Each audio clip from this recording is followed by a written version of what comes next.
आपसे मैं जानना चाहूंगा, जब आप गए थे और अभी आप मौजूद हैं, 114 दिन हो गए, तो आपने यूक्रेन के हालात को किस तरह से देखे? यूक्रेन ने क्या खोया, क्या पाया, और वहां के लोग इसको लेकर क्या कह रहे हैं? उनमें क्या अभी भी दहशत है, और क्या कुछ लोगों की वापसी हुई या नहीं हुई? जो भी समीकरण है जरा अपडेट करें हमें भी और दर्शकों को भी। देखिए आशुतोष, जो फर्क मैंने देखा है, जब मैं शुरू में यहां पर आया युद्ध के कुछ दिन पहले, बिल्कुल बसलिंग सिटीज थी, चहल पहल बहुत ज्यादा थी, बिल्कुल नॉर्मल लाइफ थी। फिर अचानक 24 फरवरी को युद्ध का ऐलान हुआ और एकदम से अफरा तफरी मच गई। और युद्ध के पहले महीने में सब कुछ सुना सुना लगता था, ऐसा लगता था जैसे शहर घोस्ट टाउन्स में तब्दील हो गए हैं। कुछ भी एक्टिविटी नहीं होती थी, बाहर लोग नहीं दिखते थे, गाड़ियां नहीं दिखती थी, दुकानें सब बंद हो गए थे, सुपरमार्केट्स में सामान खत्म हो गया था। तो बड़ा अफरा तफरी का माहौल था। लेकिन अब जब हम युद्ध के चौथे महीने में पहुंच गए हैं, कहीं ना कहीं सिचुएशन बहुत नॉर्मल हो गई है पश्चिमी, उत्तरी और सेंट्रल यूक्रेन में। पूर्वी यूक्रेन में ऐसा हो गया मैं नहीं बोलूंगा, लेकिन जो सेंट्रल, नॉर्थ और वेस्टर्न यूक्रेन है, वहां हालत लगभग सामान्य हो गई है। देखिए अभी यहाँ कैफेज खुले हुए हैं, पब्स खुले हुए हैं, पूरी में लोग आ जा रहे हैं, नाइट क्लब्स खुलने शुरू हो गए हैं, सुपरमार्केट्स में पूरा सामान फुल है, लोगों के दफ्तर खुल चुके हैं, लोगों ने अपनी नॉर्मल जिंदगी वापस शुरू कर दी है।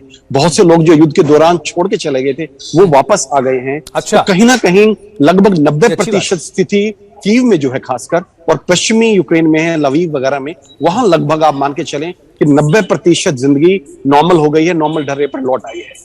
अच्छा राजेश, आप हमारे साथ बने रहे, चूंकि आपकी मौजूदगी यूक्रेन में है। अब जरा हम रशिया का रुख कर लेते हैं। गीता मोहन हमारी सहयोगी, हमारी संवाददाता स्क्रीन पर मुस्कुराती हुई नजर आ रही हैं। गीता, वेलकम।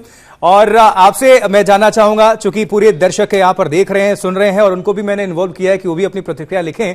आप अभी अगर मैं संक्षेप में बात करूं तो अभी रूस के अंदर क्या हलचल है? क्योंकि दबाव की रणनीति भी हम देख पा रहे हैं, डिप्लोमेसी भी हम देख पा रहे हैं। सभी कंट्रीज जो भी अभी यूक्रेन के साथ खड़े हैं, रूस पर कड़े से कड़े आर्थिक प्रतिबंध की मांग कर रहे हैं। बावजूद इसके रशिया अपने स्टैंड पर कायम है। व्लादिमीर पुतिन ना झुके थे और ना ही झुकने वाले, ऐसा लग रहा है उनकी बॉडी लैंग्वेज से, प्लस हर एक चीज हमें नजर आ रही है। तो किस तरह के भी हालात, परिस्थिति आपको नजर आती है वहां पर?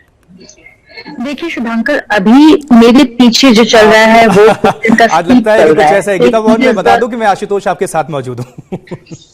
सॉरी आशुतोष, जो मेरे पीछे आप देख रहे हैं स्क्रीन, वहां पे पुतिन का स्पीच चल रहा है। हम सेंट पीटर्सबर्ग इकोनॉमिक फोरम में है, यहाँ पर सेंट पीटर्सबर्ग में, जहां पर पुतिन अभी यही बात कह रहे हैं जिसके बारे में आपने कहा, जो आर्थिक सैंक्शंस लगाए हैं रूस के खिलाफ वेस्टर्न कंट्रीज ने, उसको कैसे टैकल किया जाए, उसी पर बात कर रहे हैं पुतिन। और कहते हैं कि ये जो वेस्टर्न डोमिनेंस है इस पूरे में, उसको खत्म करने की जरूरत है।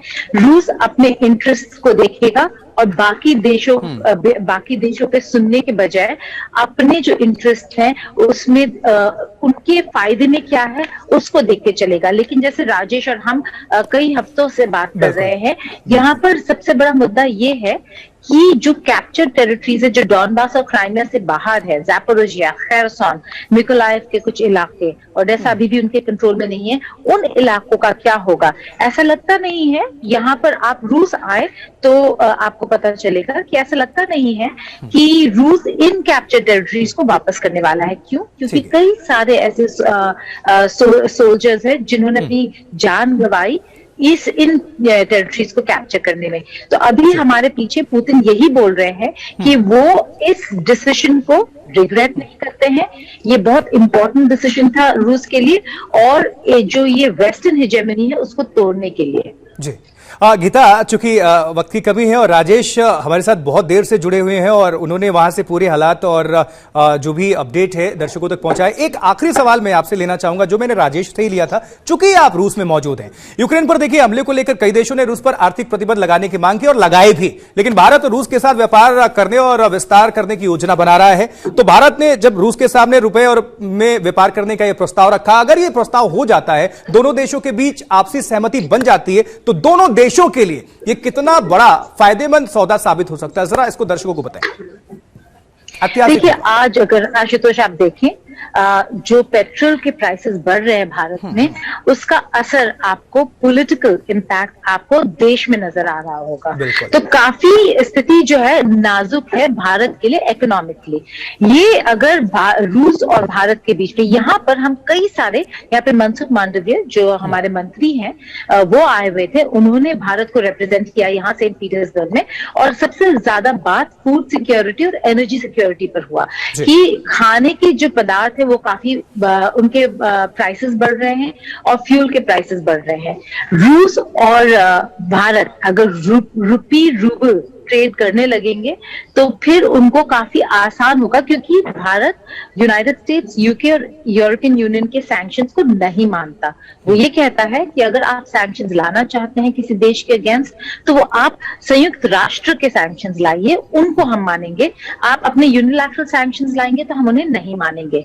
और इसीलिए यहाँ पर पुतिन का मेड इन रशिया और मोदी के मेक इन इंडिया को कोलैबोरेट करने की कोशिश कर रहे हैं और देखने की कोशिश कर रहे हैं कि कैसे रूबल में ट्रेड किया जा पाए।